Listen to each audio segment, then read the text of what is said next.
दोस्तों होंडा का नाम किसने नहीं सुना। आज होंडा एक बहुत ही बड़ी कंपनी बन चुकी है जो कि नॉर्मल टू व्हीलर से लेकर जेट इंजन तक बनाती है। बट एक टाइम था जब इस कंपनी का फाउंडर सोचिरो होंडा जॉबलेस था और आज होंडा एक बहुत ही बड़ी कंपनी बन चुकी है। तो इस वीडियो में जानेंगे कि कैसे सोचिरो होंडा ने लाइफ में इतने बड़े बड़े फेलियर्स देखने के बाद भी एक इतनी बड़ी कंपनी बना दी। So let's start the video. तो 17 नवंबर 1996 को सोचिरो होंडा का जन्म होता है। उनके फादर एक लोहार थे और उनकी एक साइकिल रिपेयरिंग की शॉप थी। वो काफी पुअर फैमिली से बिलोंग करते थे। वो अक्सर अपने फादर के साथ साइकिल रिपेयरिंग की शॉप पे काम करा करते थे और इसका नतीजा ये हुआ कि जैसे जैसे वो बड़े हुए वैसे ही उनका टूल्स और मशीन्स में इंटरेस्ट काफी बढ़ गया और वो हर समय ये सोचते थे कि व्हीकल्स कैसे काम करते हैं। उन्होंने बचपन में पहली बार जब फोर्ड मॉडल टी देखा तो उन्हें वो काफी पसंद आ गया और उसके बाद से उनका व्हीकल्स में और कैसे व्हीकल्स काम करते हैं इसमें इंटरेस्ट और भी ज्यादा बढ़ने लगा। अब उस समय साइकिल जापान में काफी पॉपुलर हो रही थी और इसलिए उनके फादर की शॉप भी काफी अच्छी चल रही थी। अब होंडा ज्यादातर समय अपने फादर के शॉप में ही बिताता था। वो खुद भी साइकिल रिपेयर करना शुरू कर चुका था और सिर्फ इतना ही नहीं, उन टूल्स की हेल्प से वो अपने खुद के टॉयज ही बना लिया करता था।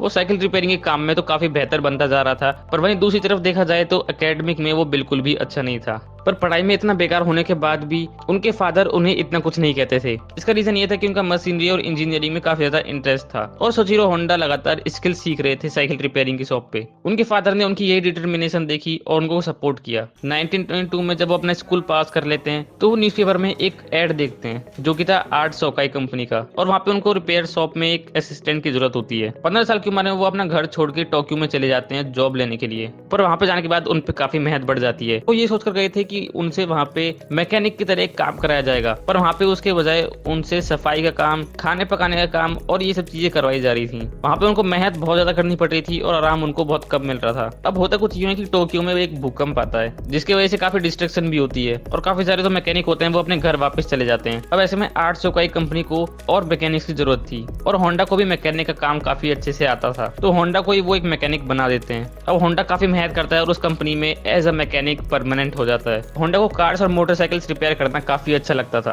और ब्रेक्स में वो कार से रिलेटेड मैगजीन्स ही पढ़ा करता था। इन सब से उनकी नॉलेज काफी इंक्रीज होती गई। इन सब के चलते उनको एक मौका मिलता है स्पोर्ट्स कार डिजाइन करने का और वो 2 स्पोर्ट्स कार बनाते हैं, आर्क डैमलर और कर्टिस, जो कि यूज्ड इंजन से बनाई गई थी। और एक जापानीज मोटर कार 1994 के चैंपियनशिप में फर्स्ट पोजीशन हासिल करती है और इस रेस में वो ड्राइवर के साथ एज ए इंजीनियर बैठे हुए थे और इसके वजह से उनका मोटर स्पोर्ट्स में इंटरेस्ट बढ़ जाता है और उन्होंने अपनी जॉब कंटिन्यू रखी थी। नो डाउट कि सोचिरो होंडा एक ब्रिलियंट मैकेनिक और एक बढ़िया रेसिंग ड्राइवर भी बन चुके थे। कुछ ही सालों में उन्होंने एक स्पोर्ट्स कार डिजाइन करी जिसकी स्पीड 120 किलोमीटर पर आवर तक की थी, जिसने की सारे वर्ल्ड रिकॉर्ड तोड़ दिए थे और 20 सालों तक वो जापान की नंबर 1 स्पोर्ट्स कार रही। सब कुछ सही चल रहा था, पर तभी एक स्पोर्ट्स कार रेस में 1936 में उनका एक्सीडेंट हो जाता है जिसमें कि उनको काफी इंजरीज होती है। हालांकि वो इसमें जिंदा बच जाते हैं, पर उसके बाद दोबारा उनके घर वाले उन्हें रेस ट्रैक पे नहीं भेजते। ठीक होने के बाद सोचिरो फिर से जॉब ज्वाइन कर लेते हैं, पर कहीं ना कहीं उनका अब अपनी एक अलग कंपनी खोलने का मन था। वो आर्ट सोकाई कंपनी को एक आइडिया देते हैं कि क्यों ना वो अपनी एक स्पेयर पार्ट्स कंपनी चालू करें, बट आर्ट सोकाई कंपनी का मालिक मना कर देता है ये बोल के क्योंकि अभी उनकी कंपनी प्रॉफिट में है। तो होंडा डिसाइड करते हैं कि उनको खुद की एक अलग कंपनी खोलनी चाहिए। फिर वो अपने दोस्त के साथ मिलकर अपनी अलग कंपनी खोलते हैं जिसमें वो अपने दोस्त को प्रेसिडेंट बना देते हैं। पर कंपनी चलाने के लिए उनके पास पैसे तो थे नहीं, इसलिए वो पार्ट टाइम आर्ट सोकाई में ही अपनी जॉब करते हैं और बाकी टाइम अपनी कंपनी में पिस्टन बनाने की कोशिश करते हैं। वो लगातार ट्राई करते हैं बढ़िया पिस्टन बनाने की, बट अनफॉर्चुनेटली उन्हें फेलियर पे फेलियर मिलते हैं। ये सब देख के उन्हें लगता है कि अब उन्हें अपनी नॉलेज पे और काम करना चाहिए, इसलिए वो मेटलर्जी सीखने के लिए एक यूनिवर्सिटी ज्वाइन कर लेते हैं और 1939 में वो फाइनली अपनी फर्स्ट पिस्टन बना लेते हैं और इसके बाद वो फुल टाइम पिस्टन बनाने का काम चालू कर देते हैं। पर फिर भी उनके पिस्टन की क्वालिटी अभी इतनी बढ़िया नहीं थी। उन्होंने एक बार टोयोटा कंपनी को अपने 50 डिजाइन दिखाई पिस्टन की,